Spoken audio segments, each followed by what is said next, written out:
Claro que o caso que interessa para a gente é o dipolo da água, né? A situação da hidratação.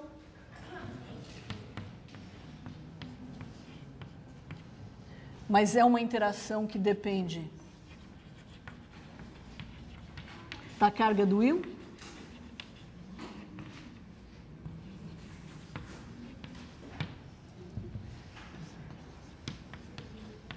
Quanto maior, mais forte a interação.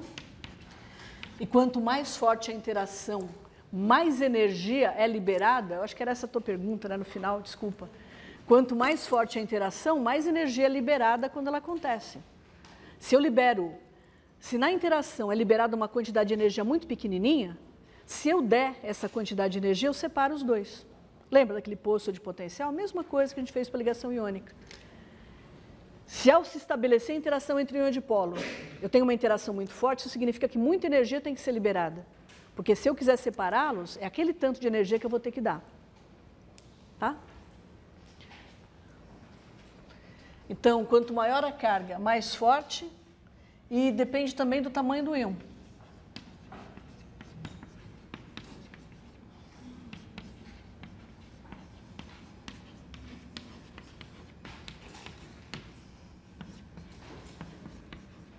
Quanto maior for um íon, mais fraca é a interação. Mais fraca sendo a interação, menos energia é liberada, porque sempre vai ser liberada energia. Tá certo? Isso acontece porque eu posso adotar, também para explicar essa interação, um modelo colombiano.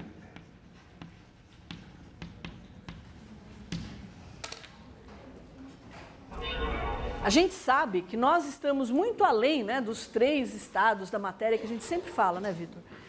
A gente pode dizer que existe um número enorme de estados da matéria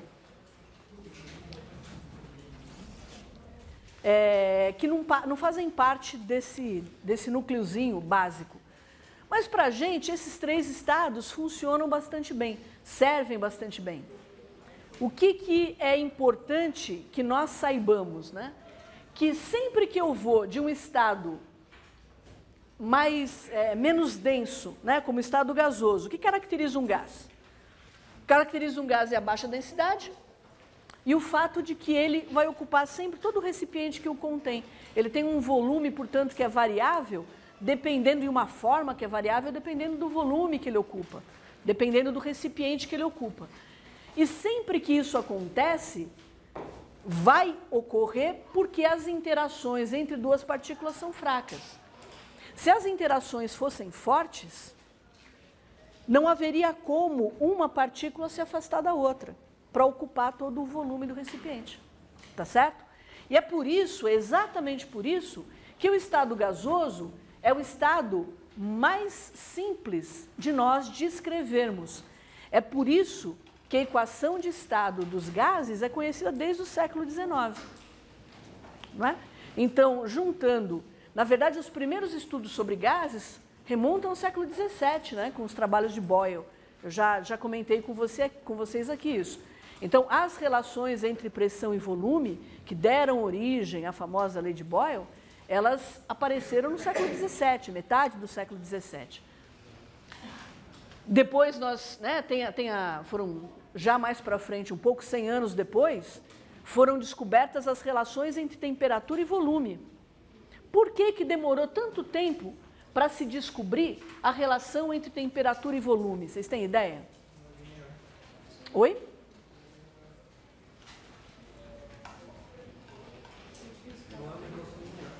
Oi? Entre o quê? Mas eu vou te falar uma coisa. Quando o Boyle fez o trabalho dele, tinha uma relação linear? Acho que você está visualizando os gráficos trocados. O que o Boyle fez? A gente está falando de... aproximadamente 1650.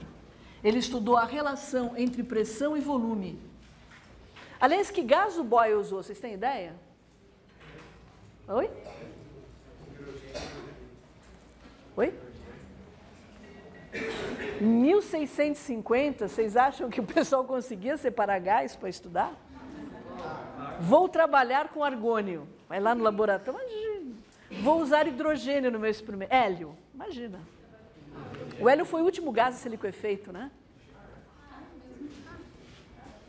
Ar. Ele usou ar, que é uma mistura de gases, né? É por isso que a... Bom, enfim, a gente já vai chegar lá. O hélio foi o último gás a ser liquefeito. E por que ele demorou tanto a ser liquefeito?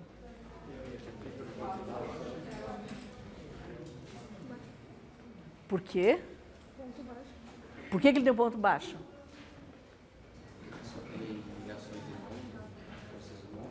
Porque as forças de interação entre os átomos de hélio são muito fracas, são forças de London. Ah, mas eu tenho gases que só têm forças de London e que têm temperaturas bem mais altas. Por que para o hélio é pior? Não, não é reativo, ele é muito pequeno. Então, aqueles dipolos instantâneos que são necessários para a interação de London, para as forças de London existirem, são muito fracos. E aí, para liquefazer, foi uma trabalheira. Primeiro, segundo. Falo. Tudo. A gente já vai falar disso aqui agora. Na verdade, não. Né? Ligação de hidrogênio está à parte. Quando a gente fala em forças de Van der Waals, nós estamos falando de forças que foram, ou de interações que foram descobertas, quando se buscou entender por que um gás não seguiu o comportamento que o Boyle, que o Charles, Gay-Lussac tinham previsto. Tá? Por que o fato de são gás novos não interfere na temperatura de pressão?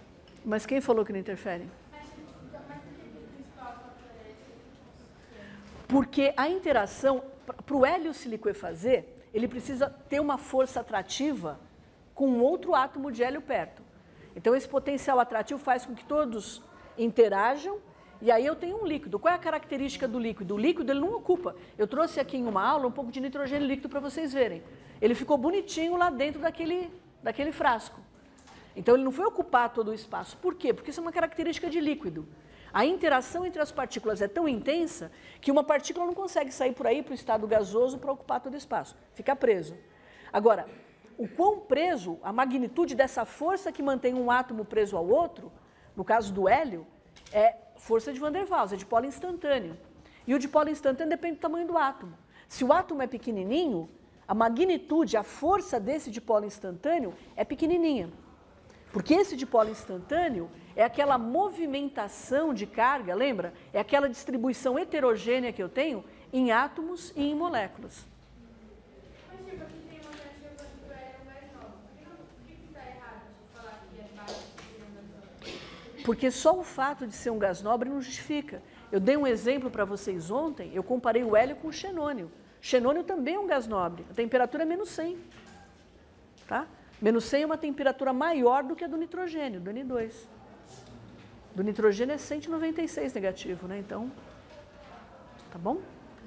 Isso sempre vai acontecer. Forças de Van der Waals, elas sempre aumentam com o tamanho do átomo.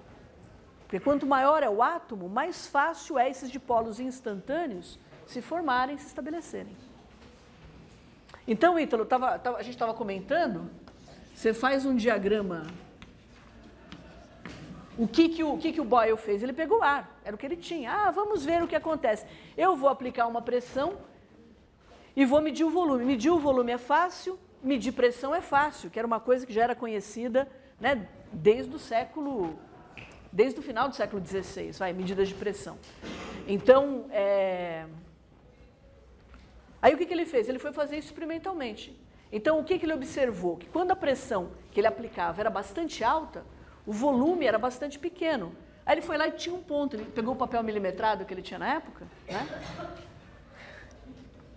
Que era um pergaminho, provavelmente. Aí ele marcou um ponto. Ah, ele aumentou a pressão, pegou outro ponto.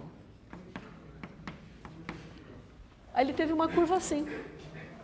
Ah, olha que relação bonita. Isso aqui quer dizer para mim, né, que a relação entre pressão e volume não é linear. Né? Então, a gente sabe que a pressão ela é proporcional ao recíproco do volume. Né? Ou, se a gente coloca uma constante para essa proporcionalidade, PV é igual a uma constante. Essa é a lei de Boyle. Isso aqui século XVII, metade do século XVII. Por que demorou 100 anos para a gente aprender a relação entre temperatura e volume?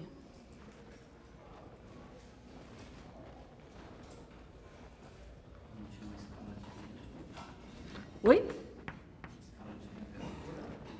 A gente não tinha substância termométrica boa, a gente não sabia medir temperatura. Não sabíamos medir temperatura. Só quando os termômetros, né, se estabeleceram é que essa relação pode ser estudada. Por isso tem um interregno de 100 anos entre uma coisa e outra. Se a gente junta, né, os esforços para entender o comportamento, lembrando, né, a gente está falando de ar. Se a gente junta o resultado, né, dos estudos de variação de volume com a pressão, de volume com a temperatura, junta, né, com a ideia de que você tem volumes iguais, de gases diferentes, se estiver na mesma condição de temperatura, tal, volume e pressão vai ter o mesmo número de partículas lá dentro. A gente mistura tudo isso e a gente chega na equação de Clapeyron, que é a famosa PV igual a nRT. Portanto, essa equação aqui, ela foi obtida para o ar. O ar é uma mistura de gases. É um sistema real. Não é, Samara? Só que o que acontece? O pessoal começou a olhar para essa equação e falou, não, peraí, né? Eu vou usar um outro jeito de escrever que é mais simples, né? Eu vou usar esse jeito aqui, ó.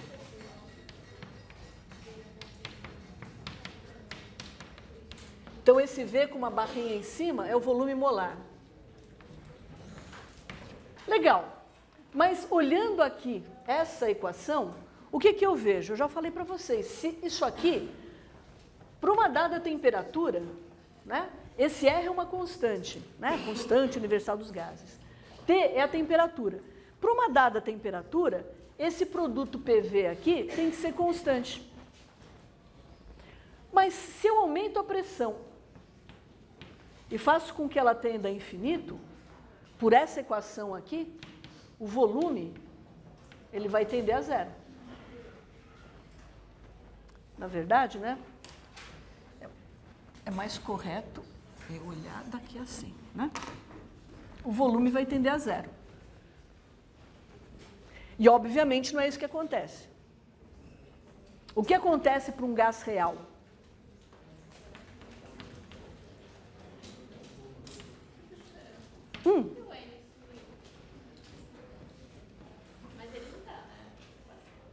Não, porque aqui é que não faz sentido eu falar em volume molar vai a zero. Dava na mesma. É que se você considera, né, que você tem matéria lá, não tem como ir a zero, né? Então eu não me sinto confortável colocando. Eu podia colocar porque não muda em absolutamente nada o conceito, tá? Mas o que acontece para gases reais? Ó, nesse diagrama aqui, né, se eu faço uma curva, aquilo que eu falei para vocês, né, vamos fazer assim, né? Vamos passar pelos pontos a melhor curva. E a gente para aqui e para aqui, né? Mas se você extrapolar esses resultados aqui, à medida em que a pressão vai infinito, o volume vai tender a zero. Que coisa, a gente sabe que gás real não é assim. Gás real eu comprimo, volume diminui. Comprimo, volume continua diminuindo. Até que tem uma hora que começa a acontecer o quê? Ele liquefaz. E enquanto eu tenho fase líquida e fase gasosa, a pressão fica constante, ela não muda. Porque a energia que eu coloco no sistema para comprimir o gás, ela não é usada para aumentar a pressão da fase gasosa. Ela é usada para produzir mais líquido. Então, enquanto eu tenho líquido e gás, a pressão fica constante. Até que acaba todo o gás. Eu liquefizo tudo. Aí o que acontece? E aí o que acontece? Como é que fica o meu diagrama?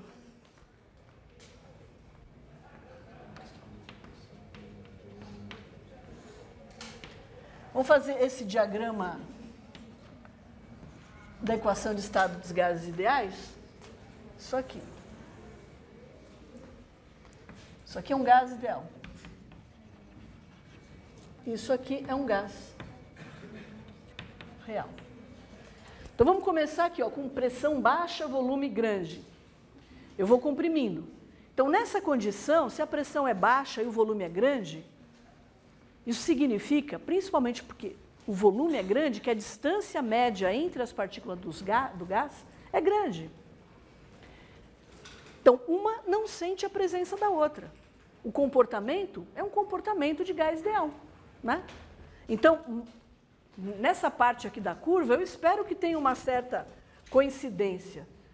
Opa, mas à medida em que a pressão aumenta e que as partículas vão ficando cada vez mais próximas, uma começa a sentir a presença da outra, porque existe um potencial atrativo.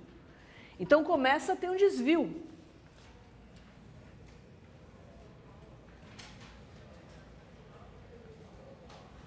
Vou fazer aqui assim para ficar mais... só para ficar mais claro. Até que vai chegar num ponto em que eu começo a ter a liquefação. E quando eu tenho a liquefação, a pressão fica constante. Vocês têm ideia de que pressão é essa? Oi? Pressão de vapor, é a pressão que existe, né, quando um líquido está em equilíbrio com o seu gás. Para essa temperatura. Que ótimo! Aí, enquanto eu tenho fase gasosa, a pressão fica constante. Até que eu terminei a liquefação. A partir desse ponto aqui, eu só tenho líquido. E aí o líquido é um fluido incompressível. Então eu tento aumentar a pressão, aumento a pressão, mas o volume muda muito pouco. Então eu tenho uma reta quase que vertical aqui, ó.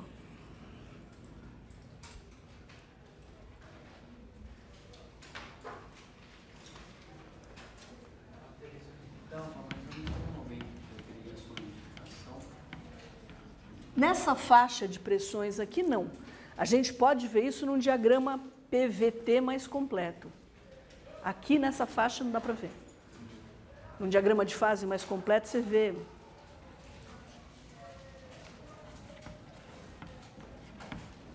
É claro que se eu mudar a temperatura, eu vou ter curvas, né, que vão subindo. E à medida em que eu aumento a temperatura, o que vocês acham? Que é mais fácil ou mais difícil liquefazer o gás? Todos concordam que é mais difícil? Lembra que eu falei lá em alguma aula que eu dei? A energia, a movimentação, a energia térmica, ela funciona como um potencial repulsivo. Se eu aumento a temperatura, aumento a energia cinética, aumento a repulsão. Então, o que vai acontecer... Se eu tiver uma temperatura T2 maior do que uma temperatura T1, eu vou ter uma coisa mais ou menos assim.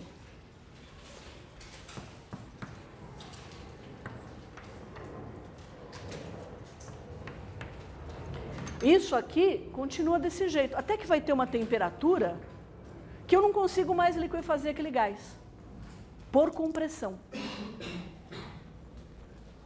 Porque a energia cinética é tão grande que é maior do que as forças atrativas. Eu não liquefaço mais o gás por compressão. Alguém sabe como é que chama essa temperatura? Eu tenho uma temperatura na qual eu não tenho mais um patamar, que é o que caracteriza. Eu tenho um ponto de inflexão, né?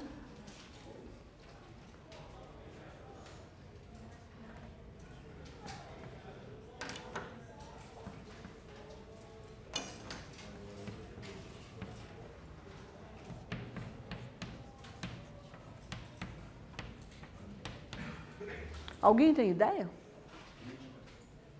Temperatura crítica. Acima da temperatura crítica, o que eu tenho?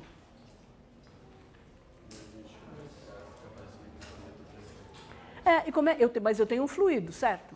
Como é que eu chamo esse fluido, Gustavo? Oi? Não. Eu chamo de fluido supercrítico. Ele tem... Eu consigo vir desse ponto aqui, ó, que caracteriza um gás, não é? eu consigo vir desse ponto até esse ponto aqui, que caracteriza um líquido, em termos de densidade e tal, sem que em nenhum momento eu veja duas fases.